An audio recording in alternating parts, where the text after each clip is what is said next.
es no extender crédito a oportunidades socialmente rentables, porque esto es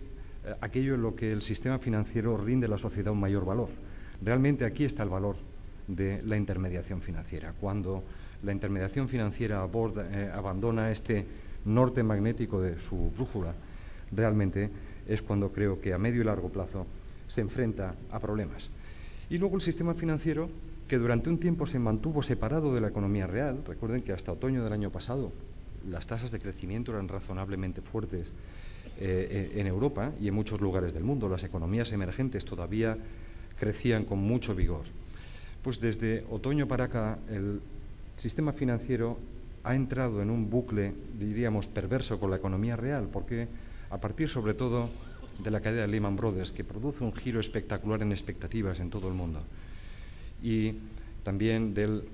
llamémosle, desinflamiento de la burbuja de los precios de las materias primas, vemos que las perspectivas comienzan a cambiar dramáticamente y entonces la economía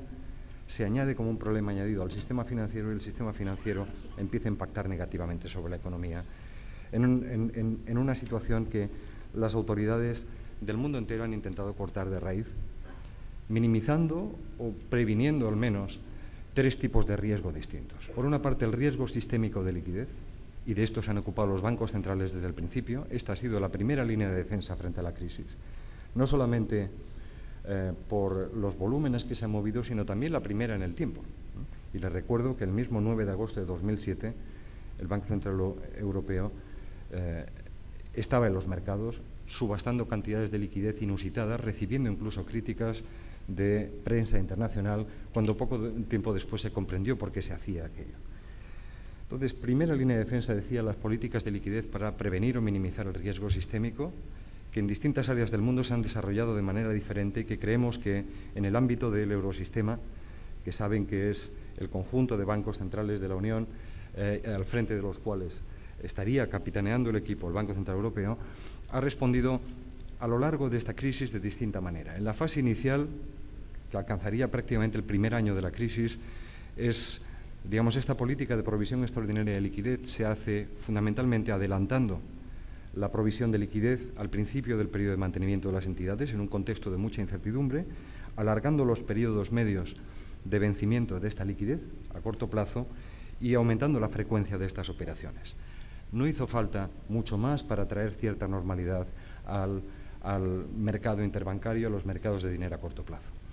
Pero, lógicamente, a partir del rescate de Bear Stearns en marzo del año pasado, la situación cambia, porque Bear Stearns viene a ilustrar con claridad cómo una crisis de liquidez puede degenerar en una crisis de solvencia. Estas espirales de liquidez de las que hablaba antes. Una entidad que inicialmente es solvente, pero que se enfrenta a problemas de liquidez, puede sentirse obligada a descargar su balance vendiendo a precio de saldo activos, cuyo valor subyacente es otro. Esto, a su vez, a la entidad le fuerza esto marca a la baja precio a todas aquellas entidades que tienen el mismo tipo de activo. Este es el principio de valor razonable en pura aplicación, produciendo o generalizando un problema. Esto es una pura externalidad que acaba contaminando a otras entidades. Y esto requirió respuestas adicionales por parte de los bancos centrales y el eurosistema en particular, prolongando todavía más los plazos de inyección de liquidez y entrando en una cooperación mucho más intensa con otros bancos centrales del mundo y en particular la Reserva Federal. Pero cuando realmente la respuesta es o alcanza su mayor grado de potencia, deliberadamente, es a raíz de los días inmediatamente posteriores a la caída de Lehman Brothers, porque en ese momento el escenario cambia de manera radical. La incertidumbre sistémica se enseñorea de todo el sistema financiero y la única manera de poner un cortafuegos a plazo corto era subastar a precio fijo y sin límite de cantidad toda la liquidez que una entidad solvente pudiera demandar. Y estamos en ese modo no convencional, ahora que está de moda este término, desde octubre de 2008 hasta hoy. Y hemos asegurado hace unos pocos días, a través de un comunicado, que mantendremos esta política hasta después de fin de este año. Es decir, que las entidades saben que este mismo tipo de política seguirá tratando de garantizar sus necesidades de liquidez siempre y cuando el supervisor nos diga que las entidades son solventes y estas entidades traen el colateral adecuado a las subastas de liquidez. Por supuesto que no es una situación normal y somos conscientes de que estas medidas son transitorias, pero es básico para inyectar confianza al sistema financiero que tratar de que las crisis de liquidez no se conviertan en crisis de solvencia. Esta es una condición necesaria, pero obviamente no es suficiente porque hacen falta otros tipos de medidas. La segunda y la tercera línea de defensa que han avanzado un poco al mismo tiempo han sido, por una parte, las respuestas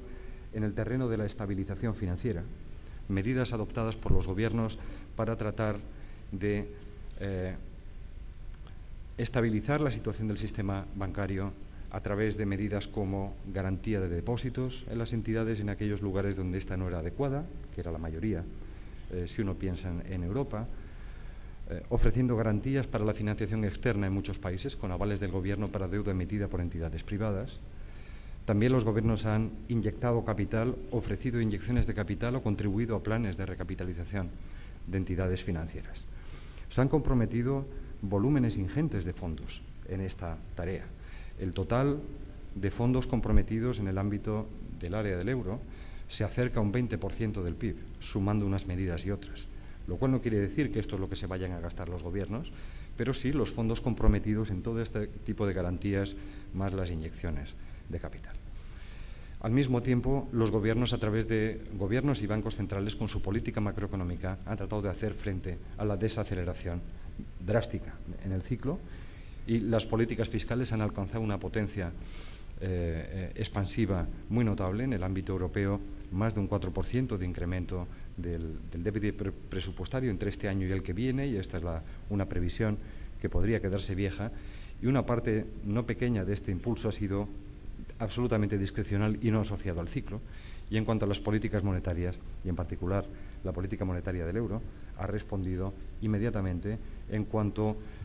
cambiaron y cedieron a la baja las presiones sobre la estabilidad de precios, reaccionó inmediatamente. La bajada acumulada de tipos desde el mes de octubre, que no es hace tanto tiempo, ha sido 275 puntos básicos, llevando el tipo de intervención del 4,25 al 1,5%. Y esta política monetaria, junto con las medidas de gestión de liquidez y seguramente con la mayor confianza que ha retornado a los mercados como consecuencia de esto, es lo que ha permitido que